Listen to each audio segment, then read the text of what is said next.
if you can meet someone like Kyrie, look, the bottom line of it is you can love Kyrie, you can hate him, you can agree, you can disagree, you can think he's brilliant, you can think he's crazy, you can think whatever you want.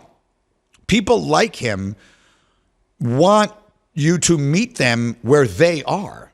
Like they're not looking for you to tell them, dude, we're all over here. Come meet us here and we can have a conversation. That's what most people do.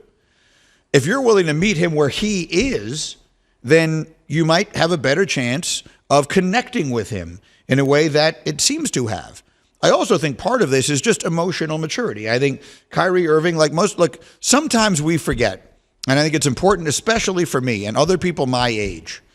And I know, Hembo, you're going to have a hard time contextualizing this, and Cam, you are as well. But the reality is you guys are still really young. You don't feel it, but you are. You're old relative to what your experiences have been. You're out of college. You're in the world working. You've got little kids. Like, that feels very old relative to anything you've ever been. But I'm here to tell you that you have a lot more living ahead of you than you have behind you. And all of us mature at our own pace. But, I mean, you can just feel it. You can sense it. And when you hear Kyrie talking, that he has developed, he has emotionally matured in ways that all of us do. He became famous when he was 18 years old. He was a freshman at Duke who became the #1 pick in the draft. He was an 18-year-old kid. He's a 32-year-old man now. Those are very different people. And, again, he took a circuitous route getting from point A to point B, but to his everlasting credit, he seems to have gotten there. I think it's been fascinating to watch. Think about all the different things that have had to go right for the Mavs to pull this off, to be 3 wins away from the NBA Finals. You mentioned the Mark Cuban angle. I think it's a really good one. He obviously has considerably more respect for Mark Cuban than he had for anyone in Brooklyn. That goes without saying.